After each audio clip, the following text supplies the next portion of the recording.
Hey guys. All right, you ready for the next installment of QSource? So I am recording this quickly before a call I've got, so I think that that'll help me keep this thing under 10 minutes. So we're going to run through the element that is language, and I'm going to start you guys with a quote. So first off, this one is unknown, but it does lay out, I think, pretty well what we're going to talk about today. Our culture, our traditions, our language are the foundations upon which we build our identity. So if you guys read through the chapters in the book today, or the second one here, F2, language, you would see that the definition of language, and I chose the one particular item on here that I really liked out of the options under language in the dictionary, but that says a system of communication used by a particular country or a community. The book was translated into 25 languages. So if you took the time earlier in the week to play along a little bit, or at least observe passively the little game I played with military terminology and language, that's really a great example of how cultures and teams and organizations develop their own language. Obviously, F3 is no exception, and that's why we're talking about it here. And so this particular chapter covers a number of different things. It actually goes into a little bit of depth on accountability, which we're going to talk about. I'm actually going to leave you with a brief John Maxwell video that will play. But the first concept they teach is that leadership is evolutionary, not revolutionary. That, of course, reminds me of one of my favorite quotes, which is "There's nothing new under the sun."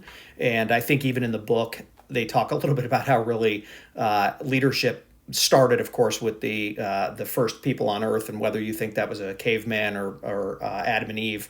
It certainly simply developed and evolved from there. And even in my time in leadership, I can tell you that the fundamentals of it have always stayed the same. Some of the spin people put on it, the kind of things they put out in books and articles and all that, oftentimes, candidly, are just the same old saw, but rehashed and sort of packaged slightly differently. And so that is definitely a fact. Our culture tends to soften, malign, and weaken words. The example is accountability. I'll tell you guys, accountability is one of those things that I personally have trained organizations on, and there's a book called Journey to the Emerald City. The names of the authors elude me at the moment, but if you're ever looking at trying to create a culture of accountability in an organization, that's an amazing book to use. And so we'll get back to accountability here in a second. Every effective group has its own unique language, right? So I would argue that even organizations like the community of physicians and doctors speak their own language. The military, as we've used that example, clearly does, and we do. And so, it's interesting, and we're going to talk a little bit about that when we break out about why that is. But the argument is posited here that every effective group has its own unique language. Accountability is crucial. And so accountability is as you can see in the last bullet here, for accountability, you really have to have three elements to it. And one is a standard, right, which is really just a metric of measurement, a bar. In baseball, I learned this one a long time ago. I'm not a baseball fan, but for batting averages, they have something called the Mendoza line.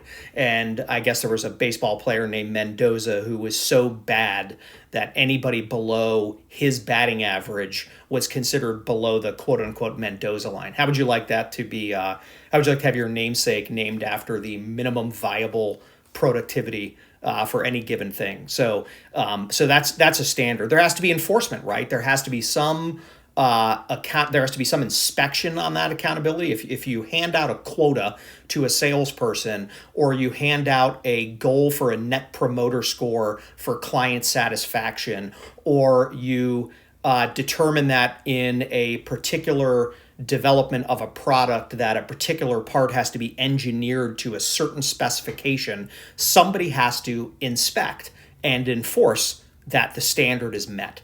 And ultimately, if the standard is not met, there must be consequences. And so that is effectively what accountability is. When you inculcate an organization in accountability, what you find is that organization eventually adopts, and this is straight out of the book, Journey to the Emerald City, is a mentality of see it, own it, do it. and there's a kind of an above the line and a below the line thinking thing I could have pulled in here. I didn't want to veer too far off on accountability because I'm going to leave you guys with a video on it, but they really stressed accountability in here. And so I love this quote at the end here, which is, language is the roadmap of culture. It tells you where its people come from and where they are going. Rita Mae Brown. I have no idea who she is, but I love the quote. So what we're going to talk about in our breakout group, same format as next time. So next Friday after impromptu, we will break out into smaller groups. We'll learn the lesson from last time, and we will break into groups of no more than 5. I think 4 to 5 is probably ideal. We'll meet for 20 minutes, and then we'll split up into 10. So here's your questions. They're not the exact questions out of the book. Candidly, I didn't think the ones in the book were really interesting enough or sort of unique enough to drive the kind of conversation we're looking to have. But here's what you've got. How has culture impacted the language of leadership? That is basically straight from the book. Why do we have our own lexicon and language in F3? What purpose does it serve? And then, is it important to preserve our unique form of language? And if so, why? If you think back to the original quote I gave you guys, there was an exact example, I would say, of people who were very interested in guarding the traditions, the language, the way things were done. When I first joined F3, it was back in like 2017, and it was really just growing down here. It had been planted by ICE and a few other guys, and but the groups were still relatively small. And it was interesting. Not long after I joined, there started to become a little bit of cultural shift, right? When you bring new people into an organization, they bring culture with them. And when people leave an organization, they take culture with them. And so culture is an ever-evolving thing. And what emerged at one point was a little bit of a splinter effect where some of the folks that had been around a long time sort of disdained some of the new culture that folks were bringing in, and that it's not good or bad, it just is. And but I am also a big believer in the fact that you have to retain elements of tradition and elements of your culture that are important to it. And so that's a little bit of what I want to talk about here is why is it important to preserve the unique form of language? And if so, why? What does it even matter? So with that, let's jump into the video I'm going to show you, John Maxwell. Here you go.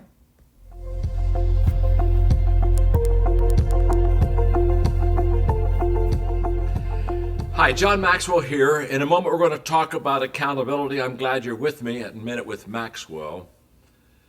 I'm going to talk about accountability not as a word, but as a principle. Because what I've discovered is that this is something very essential to people's life, but it's something that a lot of people don't really want. I've often said in leadership that I would never follow a leader that wasn't accountable. Somebody asked me that one time, well, why would you not follow a leader that is not accountable? And I said, it's because I don't trust them. And they kind of looked at me as a negative person, and so I kind of wanted to just kind of rattle their world a little bit. So I said, I don't trust you either. And then I said, oh, by the way, I don't trust me. You see, we're all human. And we all have times in our lives when we don't do the right thing. So why have accountability in your life is to have someone in your life that will help you do the right thing. I had an accountability partner for many years as a leader. His name was Bill, great guy. And we would meet every month. And I had him ask me the hard questions on purpose, because I just wanted to make sure that I would do the right thing. And to be honest with you, to do the right thing is easier if somebody holds you accountable than if no one holds you at all accountable. And so every month we would have a lunch together. It's about an hour and a half. And in that lunch, he would ask me 5 questions. And in those 5 questions, I would answer them. But the last question is the question I want to just mention for a moment, because it's the one that always cracked me up, and it was one that always got me. Because after he asked me the 4 questions, we kind of talked them through. This last question is, John, have you lied about any of the previous questions? And there are times I'd say, well, Bill, let's go back to number 3 for a moment. I kind of maybe colored that one just a little bit. Now, why did I ask him to ask me that question? Because I've lied before. Don't look at me like that. So have you. Accountability is for the person who really wants to get better. And here's what I've discovered. People that truly want to get better and improve, they welcome accountability. And people who don't want to get better and don't want to improve, they don't want accountability. For me, I think for you, I think it's essential.